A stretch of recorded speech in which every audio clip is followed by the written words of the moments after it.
Sahabat masih belum memahami tentang hidden debt atau hutang tersembunyi yang dilakukan selama beberapa tahun ini, yang diwanti-wanti oleh media kemarin itu? Artinya apa? Kita ulangi lagi nontonnya. Saksikan video tersebut. China has lent billions to governments around the world. A lot of these loans were given in secret. We're calling them China's hidden loans. And they're burning a hole in the pockets of the borrowers. If China's economy collapses, these countries will all suffer. And that's just part of the problem. Hidden debt hurts all of these countries. Let me give you the example of Indonesia here. Indonesia wanted to build a railway line, so it borrowed money from China. It was a very bad idea. Indonesia is learning the hard way. It took $4.5 billion from China for this railway line. The project was launched in 2015. 6 years later, the cost of the project has shot up to well over $8 billion, from $4.5 to $8 billion, almost double of what was initially agreed. Now, what do? You cannot abandon the project midway. So Indonesia is dipping into its own state budget to pay for this railway line. And this could be just the beginning of its troubles. Most of the money Indonesia has borrowed from China is off the books. It is hidden debt. It is not reflected in official books. Officially, Indonesia owes China close to $5 billion. Unofficially, Indonesia reportedly owes China close to $23 billion. That's $18 billion of hidden debt. 78% of Indonesia's debt to China is hidden. Who took these loans? Indonesian government entities. And these are very risky borrowings.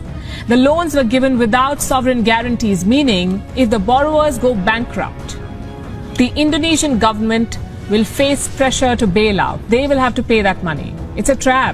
Kita jelaskan sekarang, begini logikanya. Indonesia kan negara sosialis elitis di dalam mengelola ekonominya. Dan apa itu sosialis elitis? Agen perubahan atau penggerak roda ekonominya adalah BUMN. Sosialis adalah aliran bernegara yang heavy on government. Dan rakyatnya hanya penonton, diam saja. Yang bergerak semuanya pemerintah. Peraturannya ketat, yang mengerjakannya adalah orang-orang pemerintah. Kalau seperti Taiwan, Jepang, Korea Selatan, dan Partai Republik Amerika, mereka adalah kapitalis yang berpihak kepada swasta. Taiwan, Korsel, dan Jepang sosialis akar rumput atau bottom up. Partai Republik Amerika top down atau kapitalis elitis. Oke, kita jelaskan sebentar ya. New Mind adalah kapitalis akar rumput, pro UKM. Maaf, jelasin sedikit agar menjadi pemahaman para sahabat tentang New Mind. Kita balik ke topik tentang kelolaan BUMN di Indonesia, yang mungkin di dunia hanya Indonesia yang melakukan hal itu. Satu-satunya di dunia. BUMN adalah badan usaha milik negara. Jelas ya untuk hal ini. Bentuknya korporasi. Kalau korporasi berhutang, maka yang nanggung adalah pemiliknya.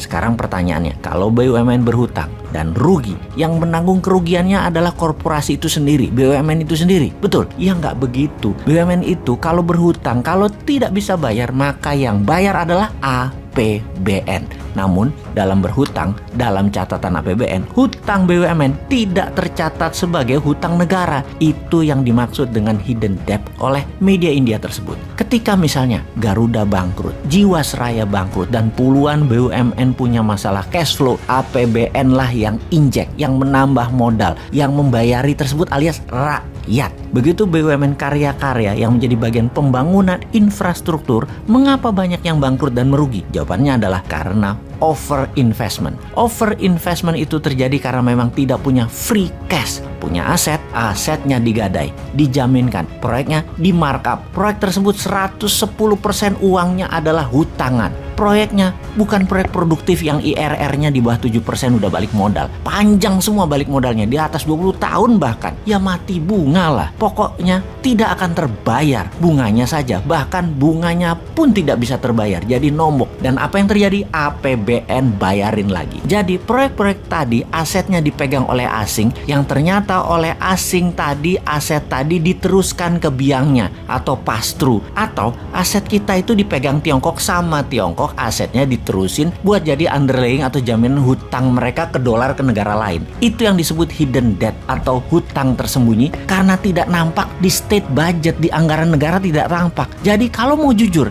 bagaimana mulai sekarang hutang BUMN dicatat di APBN?